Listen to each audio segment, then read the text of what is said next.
it was really great to meet Professor Philip Goff and to give him the opportunity to present his fascinating approach to the origins, nature and purpose of the universe that he outlines in his recent book. Philip is a professor of philosophy at Durham University and, as you will see, an imaginative and inspiring communicator. His published work has been reviewed in the national press. See, for example, the review of his book Why? The Purpose of the Universe in the Times Literary Supplement and The Guardian. He was also gracious enough to answer some of the questions I had about his latest book. The first chapter is entitled, What's the Point of Living? In it, he addresses the existential question, if our lives have no ultimate significance, what point can there be in living? I take a kind of middle way position on this between two extreme views. So on the one hand, you have, for example, the Christian philosopher William Lane Craig, who thinks if there's no purpose to the universe, it's all pointless, meaningless. We might as well just kill each other if we want to.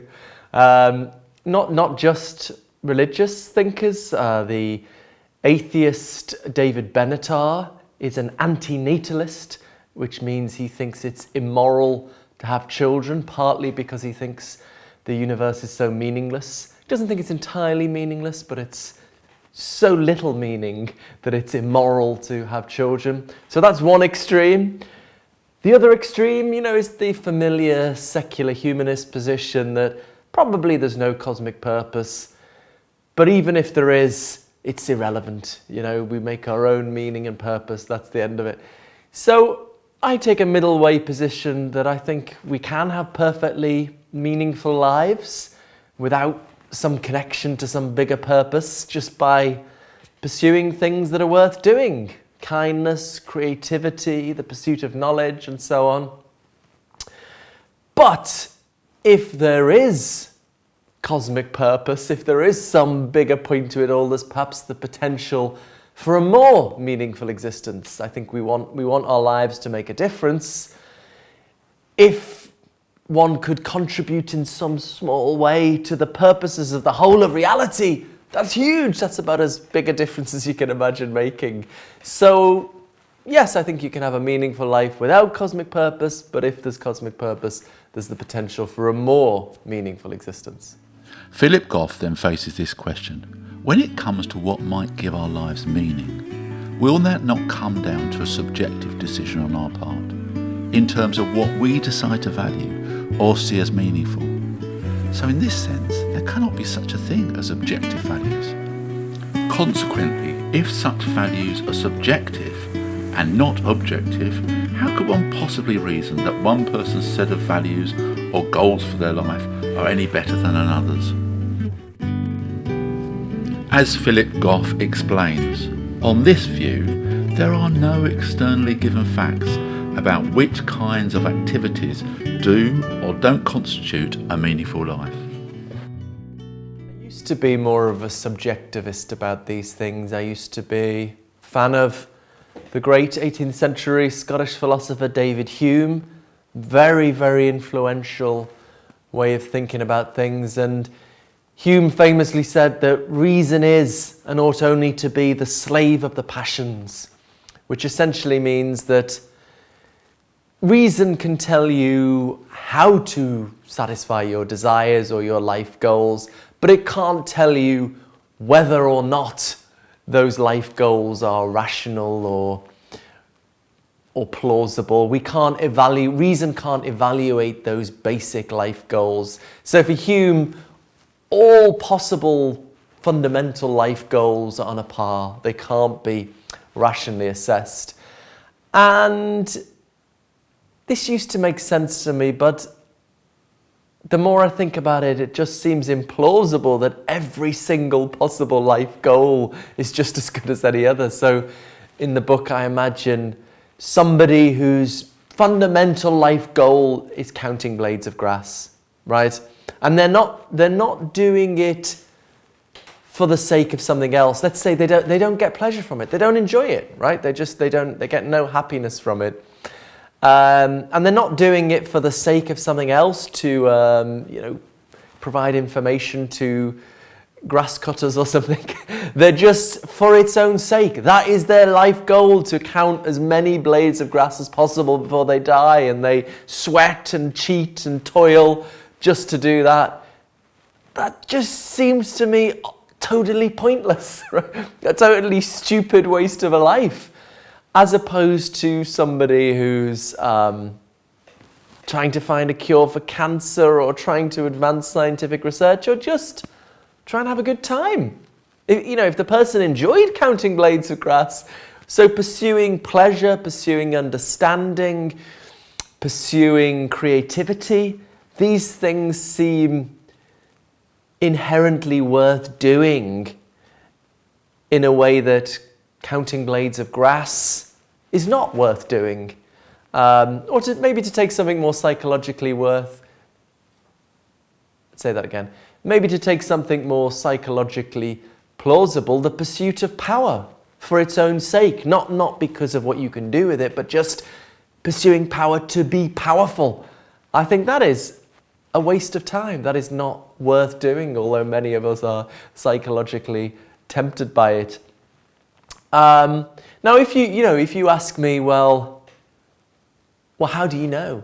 How do you know that intuition is right, that some things are more worth doing than others? And ultimately, with any kind of theorizing about reality, I think you just have to start with what seems to you most evident.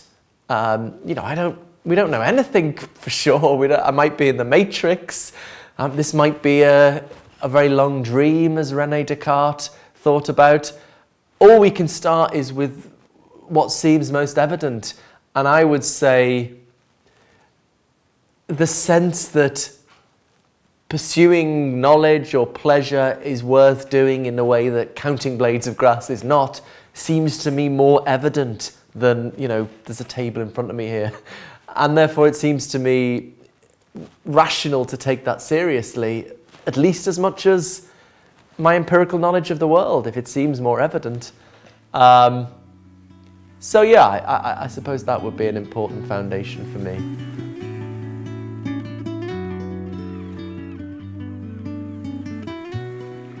So like many young people interested in philosophy, I used to be a value subjectivist. I talk in the book about how I shamefully kissed my best friend John's girlfriend, and then when challenged on this said, "But John, there's no such thing as good and bad, right or wrong, so I haven't done anything wrong." And he had a creative way of dealing with that you could look up in the book. But I think that seems to me to make sense if you're just thinking about moral value. It's easy to think, that's just a projection of our emotions. We're horrified by murder, so we project sort of badness on that. We think charity is wonderful, so we project goodness on that. But I think when I was doing graduate study at University of Reading, there were a lot of moral philosophers there. And I think they made me realize how pervasive value claims are. For example, thinking about evidence, we think you should believe the evidence, right? You shouldn't believe a contradiction. In fact, something I've been thinking about more recently, I'm inclined to think probability itself is an inherently evaluative notion. So we mean at least a couple of things by probability. Sometimes we mean what we call objective probability, where there are objective chances out there in the world, so many interpretations of quantum mechanics. There is a certain objective probability you're going to observe a particle at a certain location. So that's objective probability. But that's not the kind of thing going on when we're evaluating evidence. So suppose you're on a game show and the prize is behind one of 3 doors. You say, what's the probability it's behind door A? Well, you're going to say 1 in 3, right? So what's going on there when we say there's a 1 in 3 chance that it's behind gate A?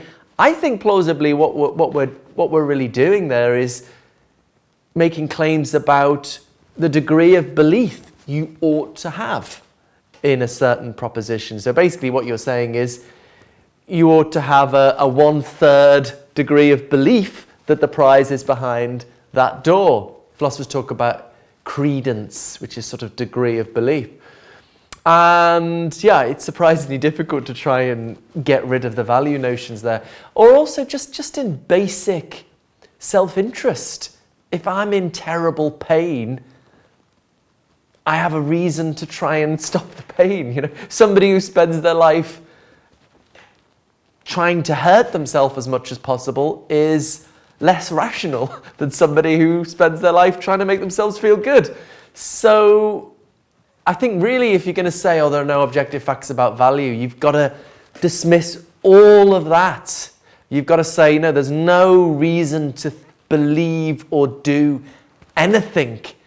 I mean, one of the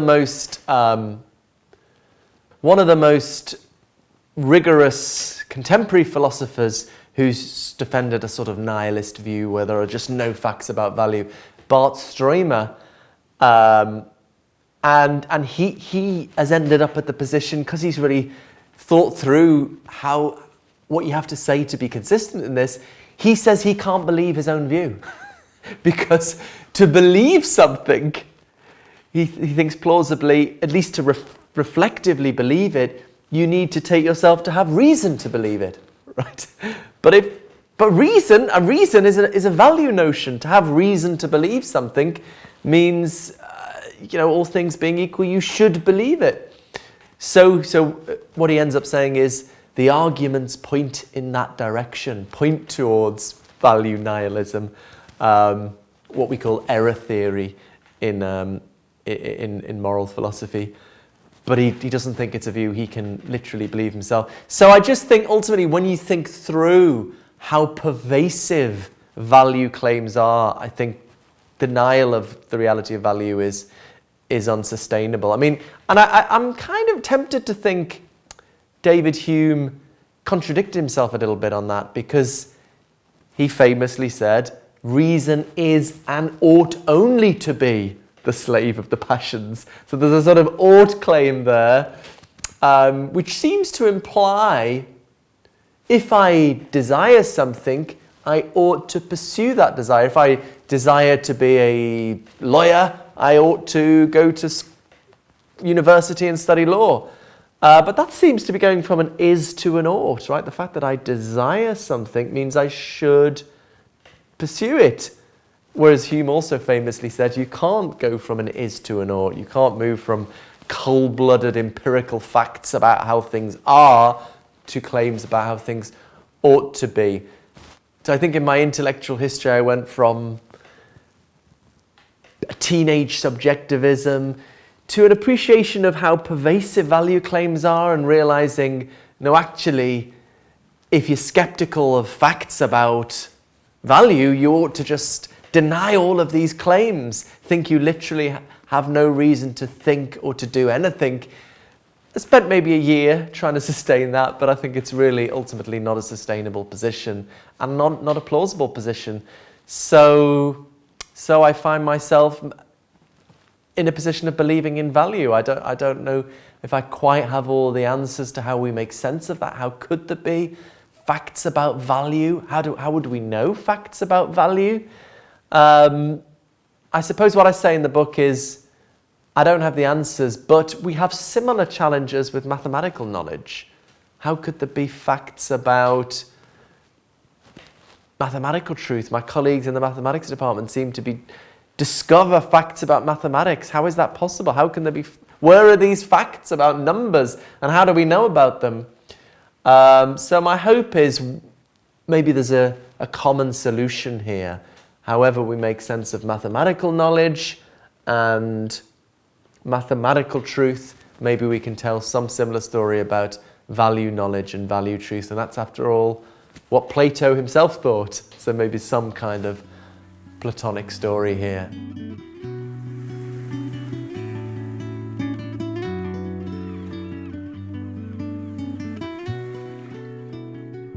So one of the things I focus on in the book is the fine-tuning of physics for life, the surprising discovery of recent decades that certain numbers in physics are just right for life, like Goldilocks porridge, right? Not too big, not too small, just right.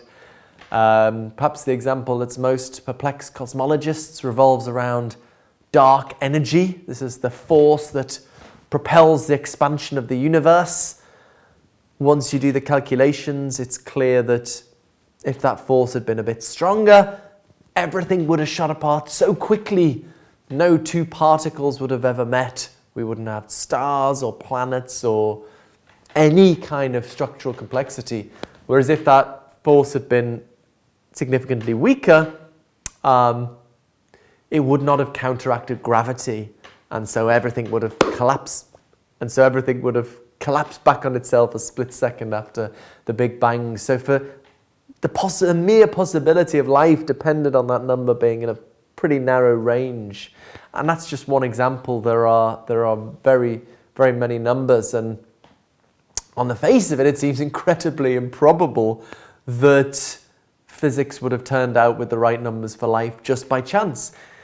So I argue, in our standard ways of thinking about evidence, this is evidence for some kind of goal-directedness towards life at the fundamental level in the very early universe. And I think we're kind of in denial about this as a society at the moment because it doesn't fit with how we've got used to thinking about science. Maybe like in the 16th century, we first started getting evidence that we weren't in the center of the universe, and people struggle with that because it didn't fit with the picture of reality they'd got used to. And now we sort of scoff at those people, those stupid religious people. Why didn't they just follow the evidence? But I think every generation absorbs a worldview it can't see beyond, and I think something like that's going on with the fine-tuning of physics right now.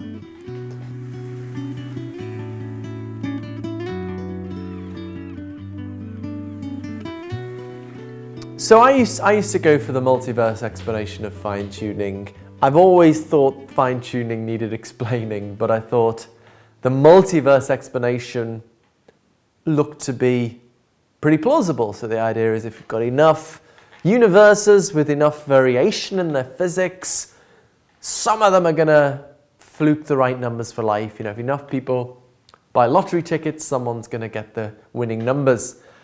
But I was slowly persuaded, or dragged kicking and screaming might be a better description of it, by philosophers of probability, that there's some dodgy reasoning going on in the inference from fine-tuning to a multiverse, that it commits what's known as the inverse gambler's fallacy. So this is connected to the regular gambler's fallacy, which is when you've been playing in a casino all night, you've had terrible luck, and you think, oh, well, I'm bound to win this time. I'm due some luck. So the inverse gambler's fallacy is sort of running that backwards. So let's suppose we go into a casino tonight in downtown Durham. I don't know whether there are any casinos in downtown Durham, but anyway, maybe Newcastle. And we walk in, and there's a small room as we enter, and there's just one person having an incredible run of luck. They're just winning and winning and winning. And I say, wow, the casino must be full tonight. And you say, what do you mean the casino? We're just seeing this one person. What's that got to do with the rest of the casino? And I reason, well, if there are tens of thousands of people in the casino, it's not so surprising that someone's going to win big. And that's just what we've observed, someone winning big. So everyone agrees that's fallacious reasoning, because our observational evidence is this particular person in front of us has won big. No matter how many people there are playing elsewhere, has no bearing on the likelihood of this particular person winning big. Now that seems like strikingly similar reasoning to someone moving from fine-tuning to a multiverse, right? Start with our universe. Oh my God, it's got the right numbers for life. There must be loads of other universes with terrible numbers, right? Well, our observational evidence is just this one universe we've observed. Whether or not there are other universes out there has no bearing on how likely it is that our universe, the only one we've observed, has the right numbers for light.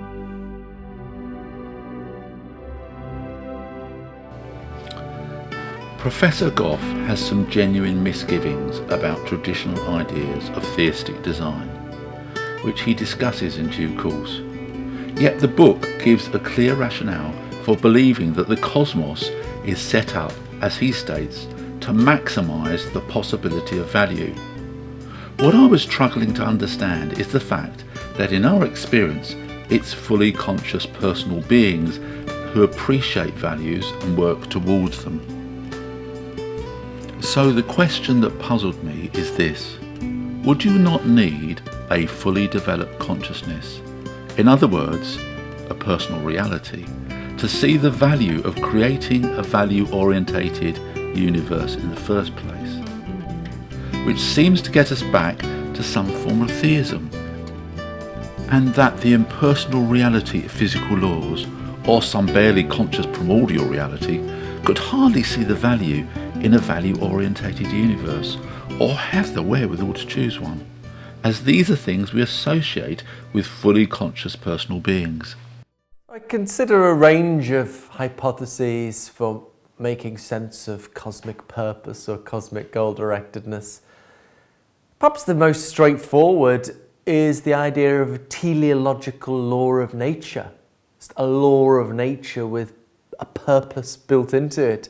Which sounds very sort of wishy-washy, but actually two of our most rigorous philosophers, Daniel Nolan and John Hawthorne, in a paper have given a really rigorous, precise account of what a teleological law of nature would look like. So this is a hypothesis we can get quite precise about.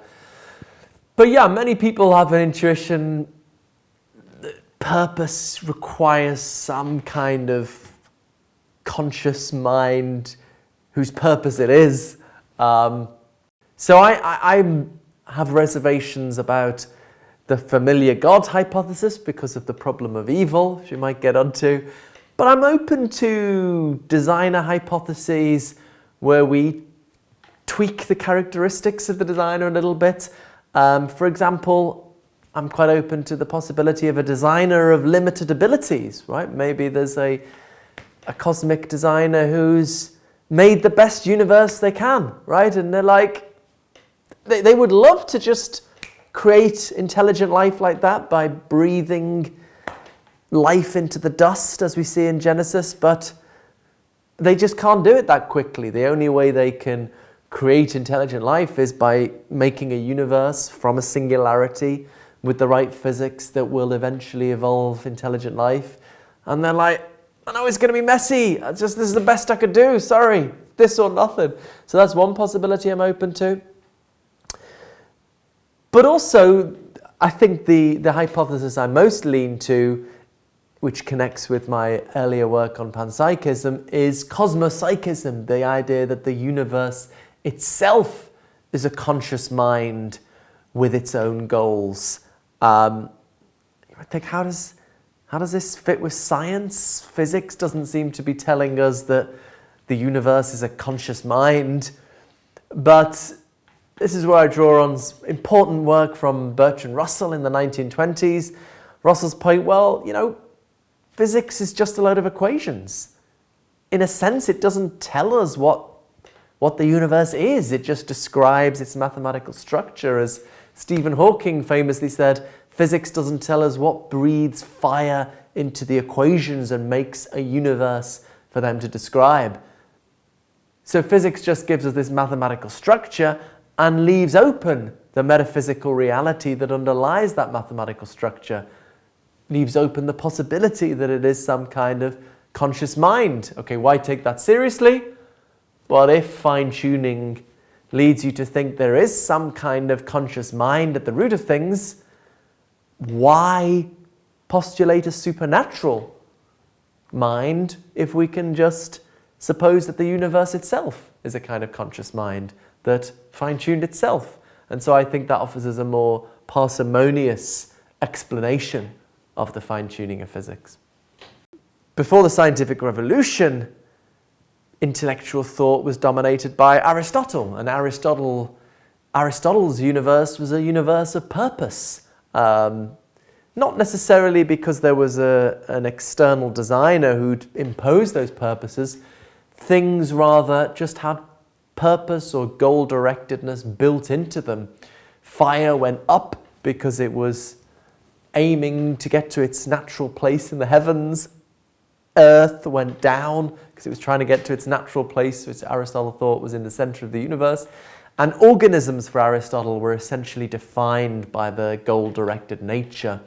Human beings aimed at rationality, for example.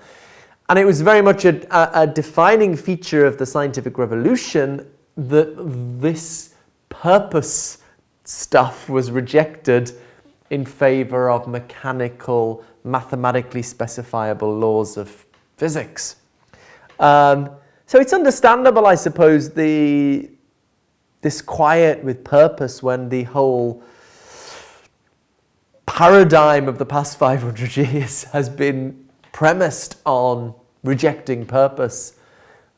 But, you know, ultimately we just have to follow where the evidence seems to be pointing. And, you know, so in a way, I think like the scientific revolution and what eventually became the Enlightenment had built into it two aims. One aim is ruthlessly follow the evidence where it leads. But also there was a kind of philosophical viewpoint, a world view in the background, which was very much premised on the rejection of purpose at the fundamental level of reality. What happens when those two things are in tension? And I think that's what we're finding right now.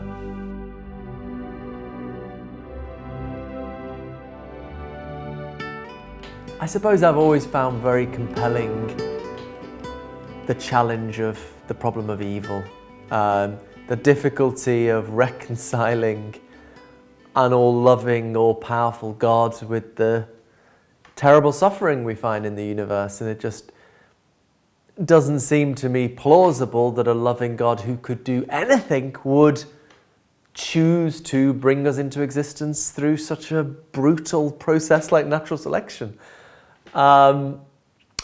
And not just the suffering of human beings, maybe you can go some way to explaining that with free will, but the suffering of animals that pervades nature in such gory detail, as well, of course, as the richness and beauty of nature. So I engage in the work with, so I engage in the book with the work of the wonderful Christian philosopher Richard Swinburne in attempting to explain this, and we've subsequently debated that. He kindly reviewed the book for the Times Literary Supplement. But also perhaps the cutting edge of the debate on the problem of evil is what's known as skeptical theism. The idea that we have no idea why God allows suffering, but nor should we expect to, right? God is so much more cognitively sophisticated than us. We wouldn't expect to know God's reasons for creating. And there's a really interesting debate on this topic now. But ultimately what I try to argue is, well, all you can ever do is do your best with the evidence you have, right? Scientists say, 80-90% of the universe is dark matter and energy, and we don't know what the hell that is. But we don't say, well, let's stop doing physics. We do the best we can with the evidence we do have access to. Likewise, I mean, if God exists, then God must have some reason that I don't know about. But in a situation of uncertainty where I don't know whether God exists, all I can do is use the moral understanding I have, and obviously not just me, the moral understanding of other human beings, to try and assess, would it be would it be the right thing to do for an all-powerful designer to create a universe like this? And as best I can assess that, it seems to me it wouldn't be a morally acceptable activity to undermine the right of life and health and security of so many people and animals by creating a world with hurricanes and all sorts of natural disasters. So, so I think as best we can assess the question, it seems to me it would not be morally acceptable for an all-powerful being to create a universe like this. And if that's right, it does follow that if there is a designer, they're either not all-powerful or they're not perfectly good. At this stage in Professor Goff's thesis, I began to wonder whether there might be a potential conflict between two of his arguments. The insistence that it would not be morally acceptable for an all-powerful being to create a universe like this one, and his discussion in the first chapter of the book, What's the Point in Living?, where in opposition to David Benatar and the antinatalists, he seems to conclude that it is legitimate to bring new life into this world. This question is put in personal terms when he says as a father, was it fair to force this beautiful baby to live in an ugly world? But the potential conflict is this. The more you stress how ugly and evil this world is, and consequently how morally unacceptable it would be for God to create it in the first place, surely the more difficult it becomes to argue that it's morally acceptable to bring new life into such a contemptible place when we do so as parents. If it's so rotten that God should be condemned in creating it, should we not also be condemned, as Professor Goff puts it, in forcing beautiful babies to live in such an ugly world? But if you stress the reverse, that it's a wonderful world, a world that has meaning, purpose, value and such cosmic potential, and that consequently it's a great thing to bring new life into such a great cosmos, the more difficult surely it becomes to condemn its creator and to argue that it would not be morally acceptable for an all-powerful being to create such a wonderful world in the first place. To my mind, it's difficult to see how you can have it both ways. That it's such a wonderful world that it's a joy to bring new life into it, and at the same time to insist that it's such an ugly world that God should be condemned for creating it. So this maybe does connect to the antinatalist movement we touched on earlier, according to which it is immoral to bring children into existence, and the moral thing to do is to let the human race peacefully pass out of existence. I suppose I do think overall the balance of pleasure and pain, that there is enough value in existence to make it worth living. I think most human beings on the planet have lives that are worth living, even if there is significant suffering. So then coming back to God, you might say, well, what's the problem with God then? If we have lives overall that are worth living, what was so problematic about God creating this world? Okay, good challenge. I suppose it makes a difference if you're all-powerful, right? If you can create any universe you want, then it's very mystifying why you would create a universe with so much suffering, why you would choose to bring life into existence through natural selection. If you could do things differently, if you could just create life like that. Whereas if, for example, talking about a God of limited abilities, and this was the only way they could do it, then that starts to make sense to me ethically. Like, yeah, it's better to have life with all its imperfections, the life as we find it, rather than nothing at all. I can understand that moral choice. So once you have more limited options, which of course human parents do, we can't choose the kind of life our children will have, then I think it's a very different ethical situation to an all-powerful being.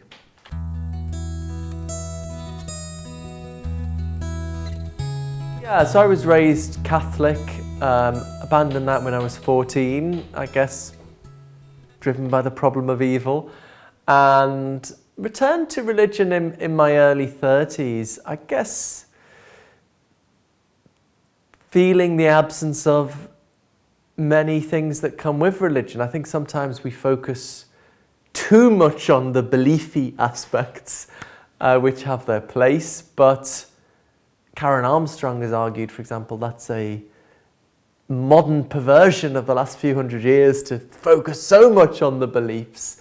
Whereas, there's much more to religion than just belief. There's rituals and traditions that bind people together across space and time, that bring the community together to mark the seasons and the big moments of life, birth, coming of age, marriage, death. So I really value the way religion is able to do that hasn't, I think, not saying it's impossible, but as a matter of fact has not been replicated, I think, by the secular world. And I mean, also I love the symbolism of Christianity, the sort of inversion of worldly values, that we're identifying God not with the king in the castle, but with the naked, executed peasant, the guy who hung out with sinners and outcasts. There's a very strong role model there of focus on the poor and the weak. So I guess I returned to the Anglican Church. It's a little bit more flexible, perhaps, depending on which church you go to. I guess as a sort of religious fictionalist, taking it as profound metaphor. But more recently, I've been talking to theologians who are open to the possibility, or even embrace the possibility, of a God of limited abilities. This was a core idea in process theology in the early 20th century, influenced by Alfred North Whitehead, who's not himself a Christian, but many of his followers were Christians. So I was talking to Professor Gerhard Brüntrup at the Munich School of Philosophy, who's a very prominent panpsychist, a Jesuit priest, and also a process theologian. I first met him at a panpsychism conference, and on his laptop was a sticker saying, "You can't make this shit up," which I think was a funny thing, a Jesuit priest. Anyway, but yeah, and so I've been talking, insofar as we're talking about forms of Christianity that are open to a God of limited abilities, I'm much more open to the possibility. So I suppose I've maybe gone from being a fictionalist, thinks this is false but profound metaphor, to maybe being a practicing agnostic, saying, I can see how this might be true on certain interpretations of God and so on. Because Christianity is incredibly flexible, actually. Of course, there have been official doctrines, but in terms of the nature of the atonement, for example, it's like quantum mechanics, right? There's no agreed position. It's all. I always thought it was always, penal substitution, that. Jesus took the penalty we deserve. But I'm talking to people about participatory theories of the atonement, where it's about sort of God and the universe becoming more similar to each other, or certain mystical apophatic traditions. So, such variety to Christianity. So I think the more I've learned about the varieties of Christianity, the more I've come more agnostic rather than this is false but beautiful. And I suppose that's where I am at the moment.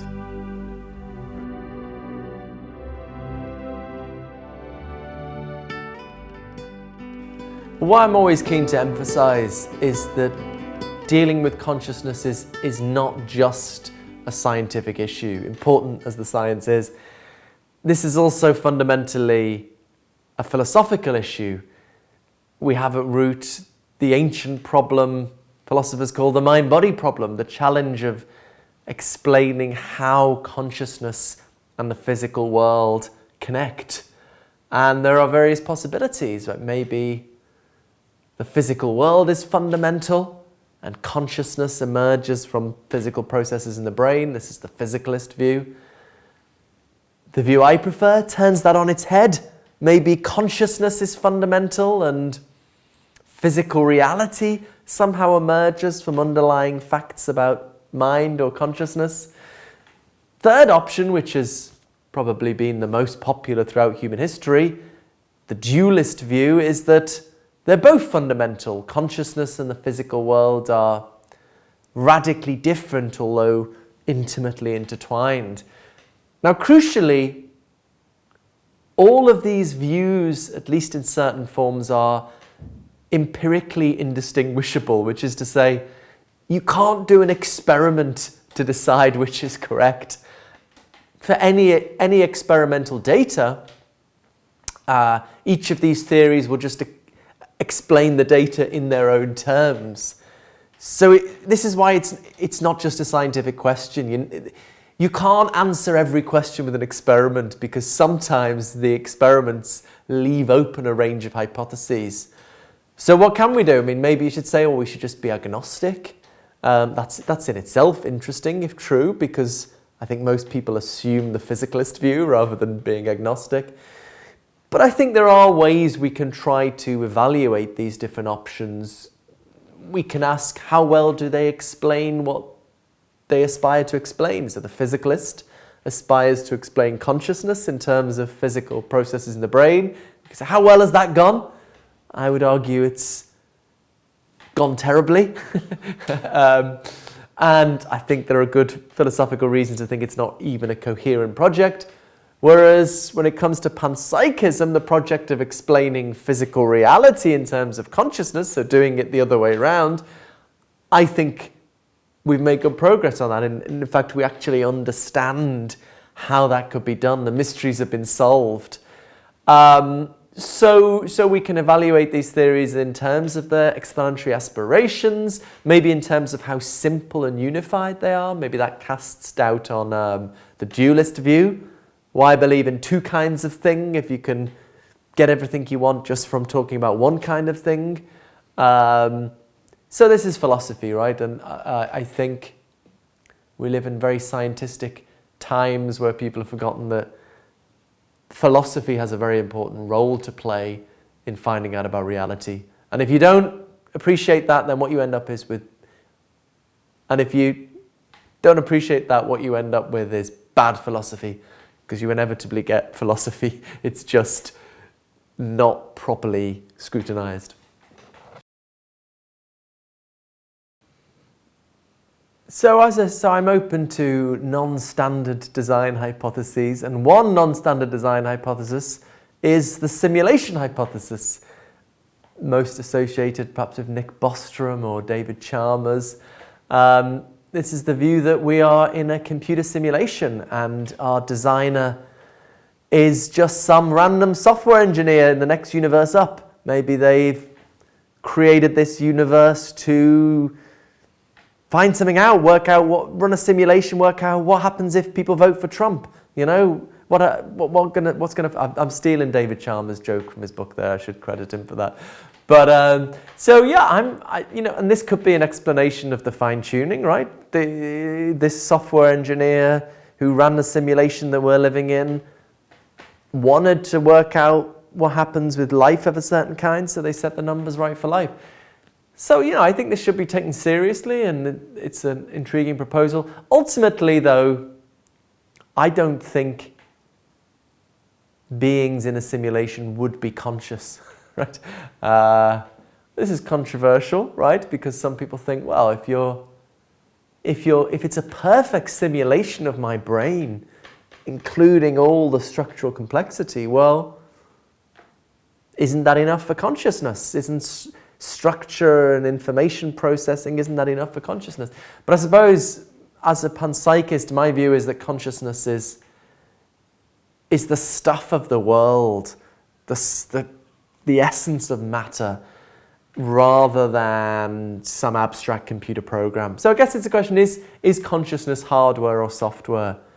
I guess some people think it's more like software, it's more like a program that runs on the brain. And then maybe in a simulation, if you have perfectly replicate a structure, you'll have the same program. Whereas if you think, no, consciousness is like the flesh and the blood of the world, then just running a simulation isn't going to get it any more than, running a simulation of a hurricane makes your computer wet. So the thing I focus on in the Why book is what's become known as the mystery of psychophysical harmony. This is something about 5 philosophers are talking about at the moment, but I think it's going to change the world. Quite convinced. It's a tricky problem to convey to people, not because it's very technical or complicated, but just because it's very hard to persuade people there's an issue here. And I think that's because it's suggesting something needs explaining, but what it's suggesting needs explaining is such a obvious, mundane, seemingly mundane fact of human existence that it doesn't feel like it needs explaining. George Orwell famously said something like, "To attend to what's in front of your nose requires constant effort." I think something like that's going on here. I think there's something very mysterious hiding in plain sight here. But because it's such a part of everyday life, it doesn't feel mysterious. Okay, so what's the mystery of psychophysical harmony? It's the fact that consciousness and behavior tend to be paired together in a rationally appropriate way. The most obvious examples being pleasure and pain, right? If pain tends to go with avoidance behavior, right? If something feels bad, you tend to avoid it. Pleasure goes with attraction behavior. If something feels good, you tend to pursue it. Not always, of course. You can fight through some pain for some greater good, but as a general rule, and there's something rationally appropriate about that, right? That because if something feels bad, that gives you a reason to avoid it, and so there's something appropriate about responding to pain with avoidance. Or if something feels good, that gives you a reason to pursue it. There's something appropriate about pleasure leading to pursuing behavior. Now, as I say, this doesn't feel like it needs explaining. It's like, if something hurts you, avoid it. What's the problem? But once you think carefully about almost any of the theories of consciousness, philosophical theories of consciousness, you see actually this is not something trivial or obvious. So to take an example, let's take perhaps the example that makes this most clear. If you take David Chalmers' dualist view, where consciousness and the physical brain are different things, but they are tied together by fundamental principles of nature. David Chalmers calls these psychophysical laws of nature. So these are fundamental laws of nature, as fundamental as the law of physics, that connect up consciousness and the physical world. So because of these psychophysical laws determine the causal effects of consciousness. They determine, for example, why pain or pleasure have the causal outputs they do, right? So if these psychophysical laws had been different, pain and pleasure would have had different causal impacts. So there will be other possible universes, on David Chalmers' view, where the psychophysical laws are different, and pain actually in these universes causes attraction. So every time someone feels pain, that makes them go for something. And conversely, when people feel pleasure, that makes them avoid things, right? Because what consciousness does on this view is just determined by these contingent laws of nature.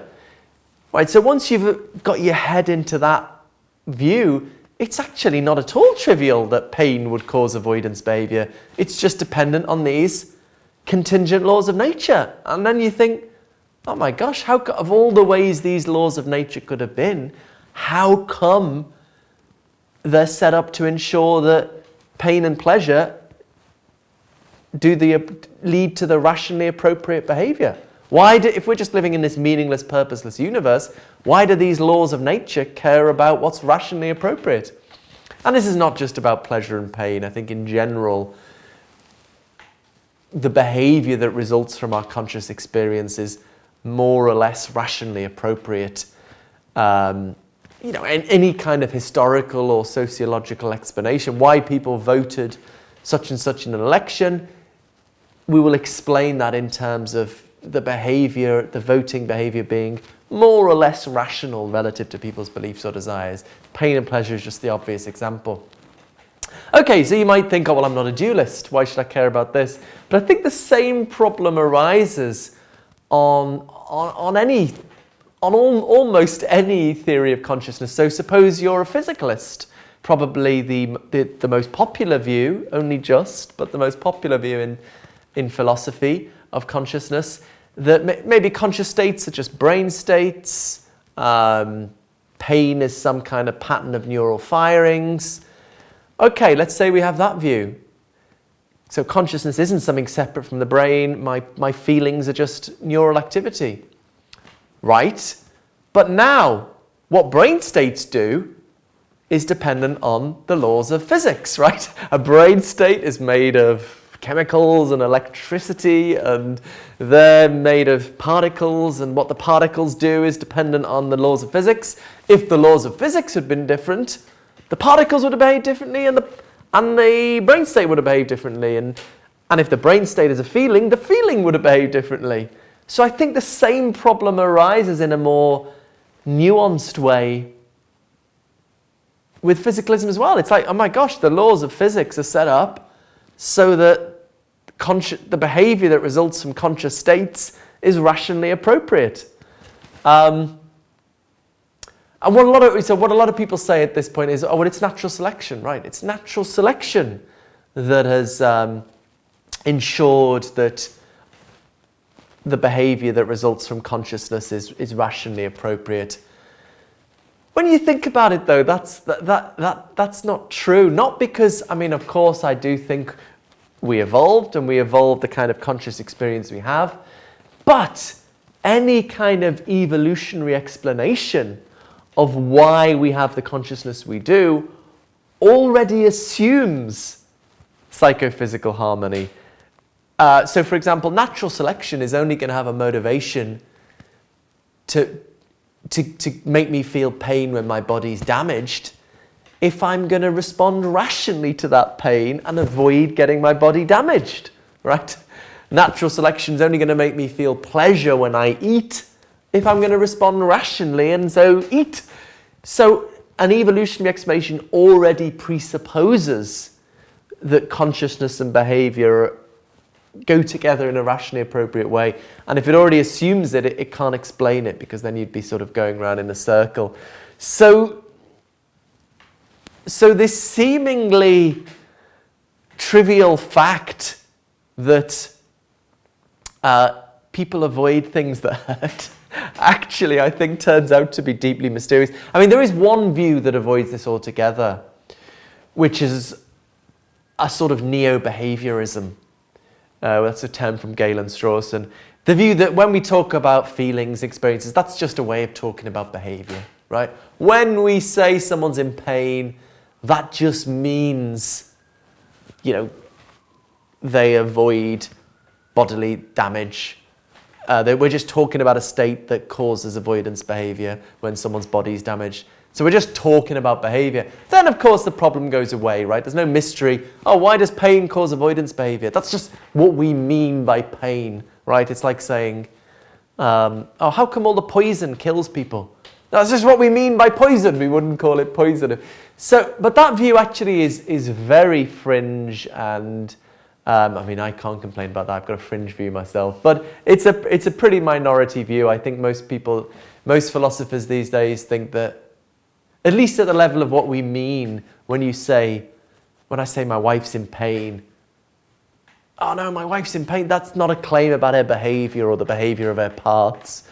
Okay, and as soon as you accept that, as soon as you deny this neo-behaviorist view, and you think there is no logical connection between how something feels and what it does, how pain feels and the behavior that's produced, then it is a deep mystery here why these connect together in a sort of rational way. So I think ultimately this points to some kind of directedness towards rationality in the workings of our universe. Either it's just an incredible fluke that consciousness and behavior in general go together in a rationally appropriate way, or there is some kind of directedness towards rationality at the fundamental level of reality. Two very good Christian philosophers, Dustin Crummett and Brian Cutter, explain psychophysical harmony in terms of God. God set up the world to ensure that consciousness and behavior go together in a rationally appropriate way. The view I defend in my book, Why the Purpose of the Universe, that I call panagentialism, is the view that matter itself is inherently rational. So this is a panpsychist view where all fundamental physical entities have some kind of conscious experience.